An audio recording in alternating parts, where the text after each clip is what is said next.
ஏம்மா முன்னாடி வேலையெல்லாம் முடிஞ்சிருச்சு, காஃபி கிடைக்குமா?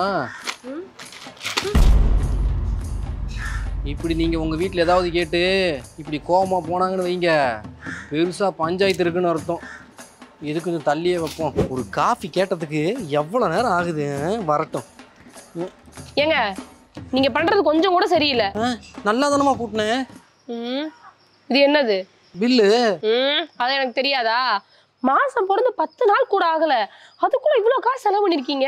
இந்த பில்ல பார்க்க போய் தெரியுது, இல்லைன்னா ஃபுல் அமௌண்ட் உங்க அக்கௌண்ட்ல இருக்குன்னு நினைச்சிட்டு இருந்திருப்பேன். என் வண்டி பத்தா உனக்கே தெரியும்ல. என்ன சவுண்ட் அதிகமாகுது? இல்லம்மா, நம்ம வண்டி பத்தா உனக்கே தெரியும்ல, ரொம்ப செலவு வச்சுச்சுமா இந்த மாசம், ரொம்ப குடிக்குது. எது? பெட்ரோல சொன்னேன். ஏங்க இந்த செலவெல்லாம் சொல்ல மாட்டீங்களா என்கிட்ட நீங்க? அந்த வண்டி என்கிட்ட சொல்லிட்டு செலவு வைக்குது, நான் மட்டும் என்ன பண்ணுவேன்? இதை நம்பிதான் இந்த மாசம் பட்ஜெட் வேற போட்டு வச்சிருந்தேன். சரி, அதான் உன் சம்பளம் இருக்குமேன்னு அசால்ட்ல விட்டுட்டேன் நான். ஏன் சம்பளமா? ஏன் உன் சம்பளத்துக்கு என்ன ஆச்சு? அதுவும் செலவாயிடுச்சுங்க. பாத்தீங்களாங்க, நம்ம சம்பளத்தை செலவு பண்ணா சண்டை போடுறதும், அவங்க சம்பளம் செலவாயிடுச்சுன்னு அவளை சாந்தமா வந்து சொல்றதுமா இருக்காங்க பாருங்க. இங்க பாருங்க, நான் ஒன்னும் அனாவசிய செலவுலாம் பண்ணல, வீட்டுக்கு தேவையான செலவு தான் பண்ணேன். ஓஹோ அப்படியா? அக்கா தம்பி என்ன ரெண்டு பேரும் ஜாலியா பேசிக்கிட்டு இருக்கீங்க? ஏன்டா ரோட்ல இருந்து கத்தி சண்டை போட்டுக்கிட்டு இருக்க, உனக்கு ஜாலியா பேசுற மாதிரி தெரியுதா? ஏன் என்னாச்சு? தம்பி நீயே கேள்றா, இவர் எவ்வளவு செலவு பண்றாரு என்ன பண்றாருன்னு எதுவுமே தெரிய மாட்டேங்குது. பில்ல பார்த்தா தான்டா தெரியுது. அவ்வளவுதானே, இனிமேட்டுக்கு ஹஸ்பண்ட் செலவு பண்றத வைஃப் ஈஸியா தெரிஞ்சுக்கலாம். அப்ப இந்த வைஃபுக்கு செலவு பண்றதுல ஹஸ்பண்டுக்கு தெரிஞ்சுக்க முடியாதா? அதையும் தெரிஞ்சுக்கலாமே. அதை ஃபர்ஸ்ட் சொல்றா. ஒரு ஐடி ப்ரொஃபஷனல் இருக்கேன், உங்க அக்கா பையன் என்ன எப்படி மாத்தி வச்சிருக்கா? சரி சரி, லுங்கி கீழே இறக்குங்க. இப்போ நீங்க பேங்க்ல ஆளுக்கு தனித்தனியா ஒரு அக்கௌண்ட் தானே வச்சிருக்கீங்க? ஆமா. அந்த அக்கௌண்ட்டை சேர்ந்து ரெண்டு பேருமே ஒரே அக்கௌண்டா மாத்திக்கங்க. ரெண்டு பேர் அக்கௌண்ட் சேர்ந்தா அப்படின்னா ஜாயிண்ட் அக்கௌண்ட் ஓபன் பண்ணலாம்னு சொல்றியா? ஓ, அப்படி ஓபன் பண்ணா இவர் என்ன செலவு பண்றாரு எல்லாமே நான் தெரிஞ்சுக்கலாம்ல. அது மட்டும் இல்ல, நம்ம நார்மல் அக்கௌண்ட்டோட ஜாயிண்ட் அக்கௌண்ட் வச்சிருந்தோம்னா லோனு, அதோட இன்ட்ரெஸ்ட், அதுக்கப்புறமேட்டு கிரெடிட் கார்டு, கிரெடிட் ஸ்கோரு, இந்த மாதிரி நிறைய பெனிஃபிட் இருக்கு. அப்புறம் நீ முன்ன சொன்ன மாதிரி வைஃப் செலவு பண்றது ஹஸ்பண்டும், ஹஸ்பண்ட் செலவு பண்றது வைஃபும் ஈஸியா தெரிஞ்சுக்கலாம். ஏங்க ஜாயிண்ட் அக்கௌண்ட் ஓபன் பண்ணா ஏதோ லோனு, இன்ட்ரெஸ்ட், கிரெடிட் கார்டு இந்த மாதிரி ஏகப்பட்ட விஷயம் இருக்குன்னு சொல்றான். நீங்க உட்காந்து என்ன ஏதுன்னு கேளுங்க, நான் போய் தம்பிக்கு கறி வாங்கிட்டு வரேன். சரி சரி. ஆமா, காசு எங்க இருக்கு? எங்க இருக்கு? அதான் நானும் சொன்னேன், எங்கிட்ட தான் இருக்குது. சம்பாதிக்கிற காசெல்லாம் வீட்டுக்கு சமையல் பண்ணவே சரியா இருக்கு. நான் போய் வாங்கிட்டு வரேன். அக்கா அப்படியே மட்டன்கா. உட்கார்ற மாப்பிள. அப்புறம் வாழ்க்கையில எப்படி போகுது? எனக்கெல்லாம் நல்லா தான் போகுது, உனக்கு எப்படி போகுது? இந்தா போகுது, பாத்தியில ஃபுல்லாக ஸ்ட்ரெஸ்ஸு டிப்ரெஷன் தான். என்ன மாமா இப்போயே ஸ்ட்ரெஸ்ஸு டிப்ரெஷன் சொல்லிட்டு? இந்த மாதிரி டிப்ரெஷனில் இருக்கவங்களுக்காக தான் லைஃப் டெமியில் பெஸ்ட்டு சைக்காலஜிஸ்ட்டை வச்சு கவுன்சிலிங் கொடுக்குறாங்க. அதே மாதிரியே இந்த கவுன்சிலிங் தமிழ்லையும் இங்கிலீஷ்லையும் இருக்குது. வேணுமா நீ அக்காவும் சேர்ந்து அட்டன் பண்ணுங்க. டிப்ரெஷனை போகிறதுக்கு ஐடியா கொடுக்குறோன்னா டிப்ரெஷனோடையே போக ஐடியா கொடுக்குறான் பாருங்க. நீங்கள் எங்கேயும் போக வேணாம், ஆன்லைன்லேயும் அட்டன் பண்ணிக்கலாம். எங்கே இருந்தாலும் சரி, உங்களுக்கும் ஏதோ ஸ்ட்ரெஸ் இருக்குது, டிப்ரெஷன் இருக்குது அப்படின்னா நீங்களும் லைஃப் டெமியில் ஆன்லைன் கவுன்சிலிங்கை அட்டன் பண்ணுங்கள். அதுக்கான லிங்க் ஃபர்ஸ்ட் கமெண்ட்லேயும் டிஸ்கிரிப்ஷன்லையும் இருக்குது. சரி சரி, அதெல்லாம் இருக்கட்டும். இந்த ஜாயிண்ட் அக்கௌண்ட்டை பற்றி சொல்கிறேன்னு சொன்னியே, அதை சொல்லு. இல்லை உங்கள் அக்கா வந்தான்னு வச்சுக்க, என்ன பண்ண ஏது பண்ணு போட்டு 999 உயிர் எடுத்துருவா. அப்புறம் அதுக்கு முன்னாடி இந்த ஜாயிண்ட் அக்கௌண்ட்டில் ஒருத்தங்க இன்னொருத்தங்க செலவு பண்ணுறதை பார்க்க முடியும் சொன்னீங்கள, எல்லாமே தெரியுமோ? ஆமாம், இப்போது இந்த ஜாயிண்ட் அக்கௌண்ட்லேயே நிறைய டைப் இருக்குது. அதில் ஒன்று தான் ஜாயிண்ட்லி. ஜாயிண்ட்லி அப்படின்னா இப்போ ரெண்டு பேர் அக்கௌண்ட் ஓப்பன் பண்ணுறாங்க, ஜாயிண்ட் அக்கௌண்ட் ஓப்பன் பண்ணுறாங்க அப்படின்னா அதில் பணம் எடுக்கிறதுக்கும் சரி, அதே மாதிரியே அந்த அக்கௌண்ட்டை க்ளோஸ் பண்ணுறதுக்கும் சரி, ரெண்டு பேருமே ஒப்புதல் கொடுக்கணும், ரெண்டு பேருமே சைன் பண்ணணும். அப்போ தான் அந்த அக்கௌண்ட்டில் எந்த ஒரு டிரான்சாக்ஷனும் நடக்கும். அடுத்தது எய்தர் ஆர் சர்வைவர். இதில் வந்து ரெண்டு பேர் இப்போ ஜாயிண்ட் அக்கௌண்ட் ஓப்பன் பண்ணுறாங்க அப்படின்னா யாரோ ஒருத்தர் கூட பணம் எடுத்துக்கலாம். இப்போ நீங்கள் எடுத்துக்கலாம், அப்படி இல்லைன்னா அக்காவும் எடுத்துக்கலாம். அந்த மாதிரி ரெண்டு பேருமே எடுக்கிற மாதிரி ஆப்ஷன் கொடுத்துருவாங்க. அதே மாதிரியே ரெண்டு பேருக்கும் தனித்தனியாக ATM card, credit card, mobile number, ரெண்டு பேர்த்தோட மொபைல் நம்பரும் கொடுத்தோம்னா நினச்சிக்குவாங்க. இப்போ எந்த டிரான்சாக்ஷன் அக்கா எடுத்தாலும் சரி, நீ எடுத்தாலும் சரி, ரெண்டு பேருக்குமே மெசேஜ் வரும். ரெண்டு பேத்துக்கும் மெசேஜ் போகுமா? அதே மாதிரியே இன்னொரு டைப், இன்னும் ரெண்டு டைப் இருக்குது. ஒன்று ஃபார்மர் சர்வைவர், இன்னொன்று லேட்டர் சர்வைவர். இதில் வந்து ஃபஸ்ட்டு ப்ரிஃபரன்ஸ் நம்ம யாருக்கு கொடுத்துருக்கோமோ அவங்க தான் பணம் எடுக்க முடியும். அவங்க இறந்துட்டாங்க அப்படிங்கிற பட்சத்தில் தான் ரெண்டாவது ப்ரிஃபரன்ஸில் இருக்கவங்க பணம் எடுக்க முடியும். அந்த மாதிரி நிறைய டைப் இருக்குது. இதில் சேவிங்ஸ் அக்கௌண்ட் ஓப்பன் பண்ணிக்கலாம், கரண்ட் அக்கௌண்ட் ஓப்பன் பண்ணிக்கலாம். இப்போ அமௌண்ட்லாம் ஃபிக்ஸ்ட் டெபாசிட் போடுறோம்ல, அதுவுமே ஜாயிண்ட்டாகவே நீங்கள் ஓப்பன் பண்ணிக்கலாம். அப்புறம் இந்த ஜாயிண்ட் அக்கௌண்ட் அப்படிங்கிறது ஹஸ்பண்ட் அண்ட் ஒய்ஃப் மட்டும் ஓப்பன் பண்ணுறது கிடையாது. ஃபேமிலியில் யார் வேணுமா பண்ணிக்கலாம்.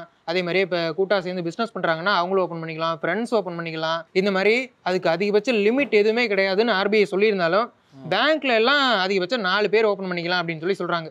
ஸோ 4 பேர் வரைக்கும் ஜாயிண்ட் அக்கௌண்ட் நம்ம ஓப்பன் பண்ணிக்கலாம். சரிடா மாப்பிள, இந்த நார்மல் அக்கௌண்ட் ஓப்பன் பண்ணாலே வந்து மினிமம் பேலன்ஸ் 1000 ரூபா இருக்கணும், 5000 இருக்கணும், 10,000 சொல்லுவாங்க. ஆமாம், இதில் அப்படி ஏதோ இருக்கா என்ன? ஒரு சில பேங்க்ல வந்து 0 பேலன்ஸ்லேயே ஓப்பன் பண்ணிக்கலாம் அப்படின்னு சொல்லியிருக்காங்க. ஒரு சில பேங்க்ல இந்த மாதிரி நார்மலாக நம்ம அக்கௌண்ட்டுக்கு எவ்வளோ பேலன்ஸ் கட்டுவோமோ அந்த அக்கௌண்ட் பேலன்ஸை இதுக்கும் கட்டிக்கணும் அப்படின்னு சொல்றாங்க. அப்ப இதுக்கும் மினிமம் பேலன்ஸ் இருக்கு. ஆமா, அந்த பேங்கை பொறுத்து நீ போய் பேங்க்ல விசாரிச்சுக்க, மினிமம் பேலன்ஸ் எதுல இருக்கோ 0 பேலன்ஸ் இருக்க அக்கௌண்ட்ல ஓப்பன் பண்ணிக்க. சரிமாப்ல, இந்த லோன் பெனிஃபிட் எதாவது கிடைக்கும் சொன்னீங்கல்ல, அதை பத்தி கொஞ்சம் சொல்லு. ஏன்னா அந்த கல்யாணத்துக்கு கடனை வாங்கிவிட்டு கட்ட முடியல, அதிக இன்ட்ரெஸ்ட்ல வேற வாங்கிட்டேன். ஏதோ இந்த கொஞ்சம் இன்ட்ரெஸ்ட் கம்மியாக கிடச்சுன்னு வச்சுக்கேன், அதை வாங்கி இதில் போட்டோம்னா கொஞ்சம் அப்படியே ரொட்டேஷனில் டேலி பண்ணிக்கலாம்ல, அதுக்கு தான் கேட்குறேன். கண்டிப்பா மாமா, முன்ன ஏன் நான் லோன் அதிகமாக கொடுப்பாங்க வட்டி கம்மியாக கொடுப்பாங்கன்னு சொன்னேன்னா, இப்போ நார்மலாக நம்ம அக்கௌண்ட் ஓப்பன் பண்ணியிருக்கோம் அப்படின்னா ஒரு ஆளோட சம்பளம் தான் இருக்கும். அதை கால்குலேட் பண்ணி இவர் எவ்வளோ சம்பாதிக்கிறாரு, இவரோட நிலைமை எப்படி இருக்கு அப்படின்னு சொல்லி அதுக்கான லோன் அமௌண்ட் கொடுப்பாங்க. இப்போ இந்த ஜாயிண்ட் அக்கௌண்ட்ல நீ சம்பாதிக்கிறதும் இருக்கும், அக்கா சம்பாதிக்கிறதும் இருக்கும். ஒருவேளை ஃபிக்ஸ்ட் டெபாசிட் போட்டு வச்சிருந்தீங்க அப்படின்னா அவங்களுக்கு ஒரு பெரிய நம்பிக்கையே இருக்கும். அதனால உங்களுக்கு லோன் அமௌண்ட்டும் அதிகமாக கிடைக்கும், இன்ட்ரெஸ்ட்டும் கம்மியாக கிடைக்க வாய்ப்பு இருக்கு. நல்ல ஐடியாவே இருக்க. அப்போனா இந்த பிளானை நான் யூஸ் பண்ணி எப்படியும் கொஞ்சம் கடனை சீக்கிரமா கட்டிடலாம், இன்ட்ரெஸ்ட் அமௌண்ட் எனக்கு கொஞ்சம் குறையும். ஆமா, அப்படி கடனை ரீபேமெண்ட் பண்ணும்போது இஎம்ஐ முறையில நீ கட்டுறதா இருந்தாலும் கட்டிக்கலாம், அல்லது நீ கட்ட தவறிட்ட அப்படின்னா ஒரு மாசத்துக்கு அக்காவும் கட்டிக்கலாம். அந்த மாதிரி ஆப்ஷன்ஸும் இருக்கு. சரி மாப்பிள்ள, எனக்கு இங்கே தான் ஒரு டவுட் வருது. இப்போ தனியாக நான் ஒரு அக்கௌண்ட் ஓப்பன் பண்ணுறேன்னா அதுக்கும் நம்பர் கொடுப்பேன், ஒரு ஐஎஃப்எஸ்சி கோடு நம்பர் கொடுப்பேன். அதை வச்சு நான் வந்து இந்த ஜிபேவோ ஃபோன்பேவோ வந்து லாகின் பண்ணுறதோ இல்லை வந்து அக்கௌண்ட் ஆட் பண்ணுறதோ பண்ணி ஓப்பன் பண்ணி யூஸ் பண்ணுவேன். இப்போ ஜாயிண்ட் அக்கௌண்ட்டில் போட்டால் 2 பேருக்கும் ஒரே அக்கௌண்ட் நம்பர் ஒரே ஐஎஃப்எஸ்சி கோடு தானே வரும், அதை எப்படி 2 பேரும் யூஸ் பண்ணுறது? இப்போ தேர்ட் பார்ட்டி ஆப் இருக்குல்ல, அதாவது இந்த ஜிபே, போன்பே, பேடிஎம், இந்த மாதிரி ஆப்லாம் யாராச்சும் ஒருத்தர் மட்டும் தான் யூஸ் பண்ண முடியும். இதுவே இப்போ கேவி பேங்க், ஐஓபி பேங்க், இதுக்கெல்லாம் தனித்தனியாக நெட் பேங்கிங் இருக்கும்ல, அந்த மாதிரி நெட் பேங்கிங் ஆப் வந்து நம்ம இன்ஸ்டால் பண்ணி வச்சுக்கிட்டோம் அப்படின்னா 2 பேருமே யூஸ் பண்ணிக்கலாம். இப்போ அந்த ஜாயிண்ட் அக்கௌண்ட் வச்சிருக்கக்கூடிய அக்காவும் யூஸ் பண்ணிக்கலாம், நீ யூஸ் பண்ணிக்கலாம். நல்ல வேலை நான் கேட்டேன், இல்லைன்னா உங்கள் அக்கா வந்துட்டு ஏன்னா நான் தான் யூஸ் பண்ணுவேன் அந்த அக்கௌண்ட் நம்பர் கூடுன்னு சொல்லி பிடிக்கிட்டு போயிட்டா நான் என்ன பண்ணுறது? சரி, இது என்னென்ன டாக்குமெண்ட்ஸ் கொடுக்கணும், என்ன ப்ரொசீஜர் ஓப்பன் பண்ணுறதுக்கு? ஒன்றும் இல்லை, நார்மலாக நம்ம அக்கௌண்ட் ஓப்பன் பண்ணோம்ல அதே ப்ரொசீஜர் தான். உங்களுடைய Aadhaar card, PAN card, passport size photo இதை எடுத்துட்டு பேங்க்குக்கு போங்க, அவங்களே அப்ளை பண்ணி கொடுத்துருவாங்க. ஜாயிண்ட் அக்கௌண்ட் சொன்னீங்கன்னா ஓப்பன் பண்ணி கொடுத்துருவாங்க. 2 பேர்த்தோட பாஸ்போர்ட் சைஸ் ஃபோட்டோவா இல்லை என்னது மட்டுமா? 2 பேர்த்தோட தான். அதே மாதிரியே அவங்கள்ட்ட ஓப்பன் பண்ணும்போது டைப் கேட்பாங்க. நான் முன்ன சொன்னேன் இல்லை, எய்தர் சர்வைவர் அப்படின்னு சொல்லி 2 பேருமே யார் வேணுமா யூஸ் பண்ணிக்கலாம். ஓகேவா? அந்த டைப் ஓப்பன் பண்ணணும்னு சொன்னீங்கன்னா ஓப்பன் பண்ணி கொடுத்துருவாங்க. இப்போ வந்து ஆதார் கார்டு, உங்கள் அக்காவோட ஆதார் கார்டு, என் ஆதார் கார்டு, இப்படி எல்லாமே 2ஆக கொண்டு போகணும். சரி, எனக்கு இன்னொரு டவுட்டு. நார்மல் அக்கௌண்ட்டுக்கு நாமினி கொடுப்போம், அதெல்லாம் தெரியும். அப்போ இந்த அக்கௌண்ட்டில் நாமினி எப்படி கொடுக்குறது?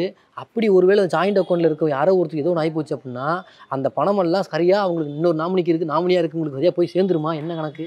ஆமா, நீ ஒரு பேசிக்காக ஒரு விஷயத்தை தெரிஞ்சுக்கணும்.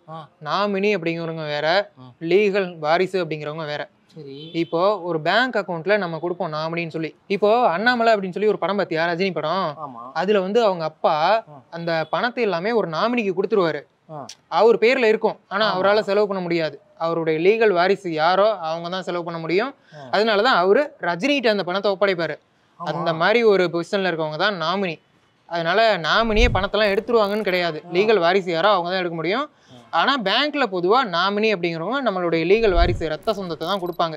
அதனால வேலையும் ஈஸியாக முடிஞ்சிடும். சரி, இவ்வளவும் சொன்னீல்ல, இது எல்லாமே நான் காது கொடுத்து கேட்டுட்டேன்.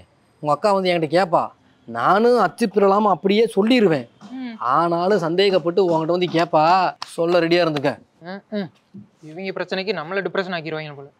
அதே மாதிரியே நான் ஒன்று சொல்ல இல்லைங்க, லைஃப் டைமில் ஒரு கோர்ஸ் இருக்குன்னு சொல்லி உங்களுக்கும் ஏதோ ஸ்ட்ரெஸ் இருக்குது, டிப்ரெஷன் இருக்குது அப்படின்னா நீங்களும் லைஃப் டைமில் ஆன்லைன் கவுன்சிலிங்கை அட்டன் பண்ணுங்கள். அதுக்கான லிங்க் ஃபர்ஸ்ட் கமெண்ட்லேயும் டிஸ்கிரிப்ஷன்லையும் இருக்குது. டாடா. உலகத்தில் பணத்தை விட பெரிய விஷயம் நிறைய இருக்குடா. பணம் தான் பெரிய விஷயம். எல்லா பெரிய விஷயத்துக்கும் பணம் தான்.